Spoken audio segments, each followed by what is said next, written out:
it just reminds me of the journey that I took um, from getting injured in 2004 to where I am today.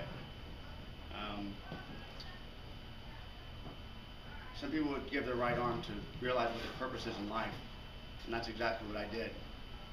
It took the Wounded Warrior Project to show me that even though my life had been changed forever, it was far from over. I've worked for the Wounded Warrior Project for 3 years now, and I offer hope to those that thought there was none. I shared my story with them, same way I'm going to share my story with you, just to offer them hope. Offer them a hand up. Encourage them through their journey, through their recovery, the same way someone did the same thing for me back in 2004. And the very first time that I put on a uniform, I knew I was made to be a soldier. I was so proud that day when I donned my top. I felt like a foot taller. I knew I was made to serve my country. I was going to serve my country proudly. I was a military police officer, joined in 1995. First duty station was Korea. Then I went to Fort Hood, deployed to Kuwait, deployed to Bosnia. And then I went to Fort Irwin, California. I was going to get out. I went to Fort Hood in 2000 I'm sorry, it's 1999 when I went. I was going to go back home and I was going to be a police officer. That was my job in the Army, and I was going to do that when I went back home. My children were back home, so that was what I was going to do. I was going to get out, I had served my time, and then 9/11 hit. After September 11th, it changed the world, and there was no way that I was going to get out. I, like everybody else, when I would watch the footage on TV, it would make me sad, but it would also make me angry, and I wanted vengeance. I wanted to go over there and do my stuff. So, in 2003, I volunteered to go to Fort Stewart, Georgia, home of the 3rd Infantry Division.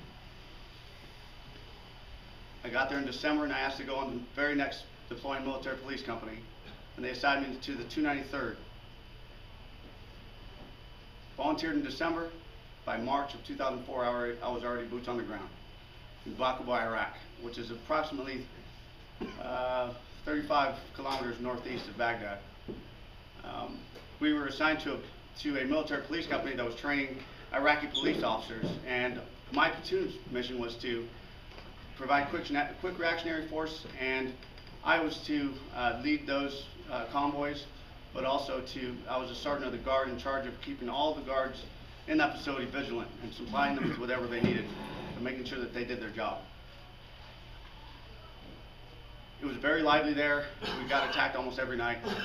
We were just in a Iraqi police station in the middle of Bakuba, so we were attacked from all sides every night. They were horrible at what they did.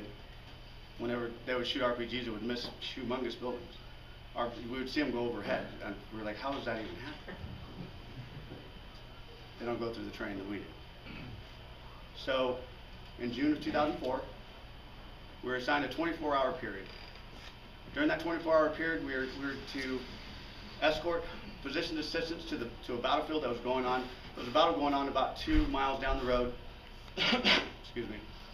And what our mission was to take those position assistants to the battlefield, grab that soldier, and escort him safely down to Warhorse. On one such mission, we were on our way over there to get a soldier off the battlefield, and on the way over there, we hit 2 roadside bombs. One went off behind my vehicle, and behind that vehicle as well.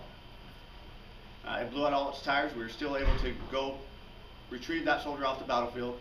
We had run flat tires, which they'll run for a little while on those tires. So we were able to get that soldier, take him back to Warhorse, drop him off, and escort that ambulance back to our base. On the way back, we hit another roadside bomb. It blew out all the tires again. That happened throughout the day and into the night. But we still continued our mission. We had a 24-hour mission. We were going to complete it.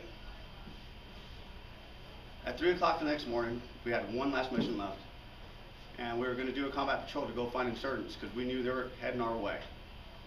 So, my squad and I, we loaded up and we took off.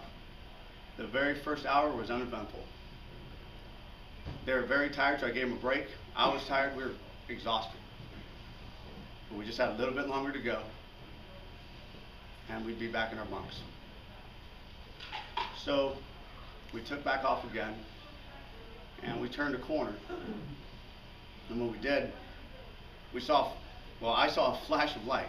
It was so bright, my ears started to ring, and I thought we had hit another roadside bomb. The vehicle began to slow, and there was a lot of commotion in our vehicle. Everybody was screaming. And the vehicle began to slow, so I'm going to open my door, reach for the handle.